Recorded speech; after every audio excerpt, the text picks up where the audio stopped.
Hi dears, welcome back to Chinnati Modesty. ഇപ്പം നമ്മൾ ബീഡ്സിൻ്റെ പർച്ചേസിങ്ങിന് പോയിക്കൊണ്ടിരിക്കുകയാണ്. അപ്പോൾ ഫസ്റ്റിൽ ആ സ്റ്റോറിൽ ചെന്ന ഉടനെ ഞാൻ ആദ്യം കട്ട് ബീഡ്സിൻ്റെ ഭാഗത്തേക്കാണ് കേട്ടോ ചെന്നത് പറയാൻ പറ്റില്ല, ഓടിച്ചെല്ലായിരുന്നു. കാരണം അത്രയും ഭംഗിയുണ്ടായിരുന്നു അവരുടെ കളക്ഷൻസ് കാണാൻ വേണ്ടിയിട്ട്. ഓരോ കളേഴ്സും ഇങ്ങനെ സെപ്പറേറ്റ് ചെയ്ത് വെച്ചിട്ടുണ്ട്.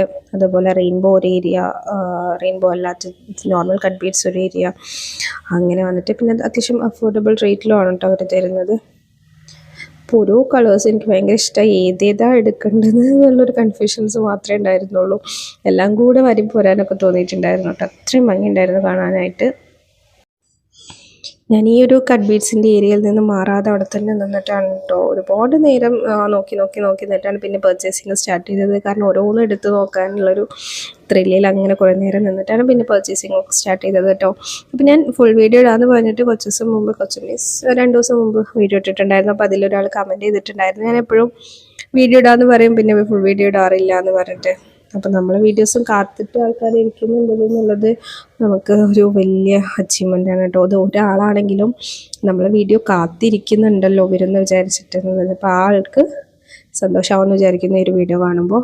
അപ്പം നമ്മൾ നെക്സ്റ്റ് ഈ ഒരു പേൾ ബീഡ്സിൻ്റെ അതുപോലെ റൗണ്ട് ബീഡ്സ് ആ ഒരു ഏരിയയിലോട്ടാണ് പോയിട്ടുള്ളത് കേട്ടോ. അതിൽ നമുക്ക് എല്ലാ കളേഴ്സും അവൈലബിൾ ആണ്. ഗോൾഡനും ഓഫ് വൈറ്റും അതുപോലെ ബാക്കി എല്ലാ കളേഴ്സും ആ ഒരു സെക്ഷനിലുണ്ടായിരുന്നു കേട്ടോ.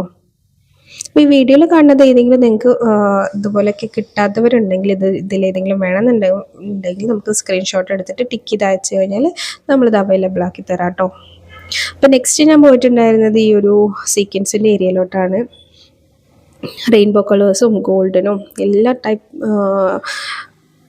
സീക്വൻസും ഉണ്ടായിരുന്നു കേട്ടോ. നമുക്ക് നാട്ടിൽ കിട്ടാത്ത എല്ലാ ടൈപ്പ് സീക്വൻസും ഉണ്ടായിരുന്നു. അതുകൊണ്ട് തന്നെ സീക്വൻസിൽ ഒരുപാട് ഞാൻ പർച്ചേസ് ചെയ്തിട്ടുണ്ടായിരുന്നു. വെറൈറ്റി കളേഴ്സും ഗോൾഡനിലെ ഒരുപാട് വെറൈറ്റീസ് ഉണ്ടായിരുന്നു. അപ്പം നമുക്കിവിടെ കിട്ടാത്തതായതുകൊണ്ട് ഞാനതെല്ലാം പർച്ചേസ് ചെയ്തിട്ടുണ്ടായിരുന്നു. പിന്നെ ഈ ഒരു സെറി ത്രെഡിൻ്റെ ഏരിയയിലോട്ടാണ് പോയത്. അപ്പോൾ ഒരുപാട് കളേഴ്സ് ഉണ്ടായിരുന്നു കേട്ടോ. അത് ഒന്നിച്ചങ്ങനെ കാണുമ്പോൾ തന്നെ നല്ല ഭംഗിയാണ് കാണാൻ വേണ്ടിയിട്ട്. സത്യം പറഞ്ഞിട്ടുണ്ടെങ്കിൽ ഒരു ഫുൾ ഡേ ഞാൻ അവിടെ സ്പെൻഡ് ചെയ്തിട്ടുണ്ടായിരുന്നു. അത് പർച്ചേസിങ്ങിനേക്കാൾ കൂടുതൽ അത് നടന്ന് കാണുന്നതായിരുന്നു മെയിനായിട്ട് ടൈം പോയിട്ടുണ്ടായിരുന്നത്. പിന്നെ ഈ ഒരു ഏരിയയിലോട്ട് വന്നിട്ടുണ്ടെങ്കിൽ ഇവിടെ പഞ്ചിങ് ബീഡ്സിൻ്റെ സെക്ഷൻ ആയിരുന്നു കേട്ടോ. അതുപോലെ നമ്മുടെ ഈ ഹാൻഡ് ക്രാഫ്റ്റ് ചെയ്യുന്ന ആൾക്കാരുണ്ടല്ലോ, ബ്രേസ്ലെറ്റ്, ഹെയർ ബാൻഡ്സ്, ആ ഒരു ടൈപ്പ് മെറ്റീരിയൽസ് ആയിരുന്നു കേട്ടോ.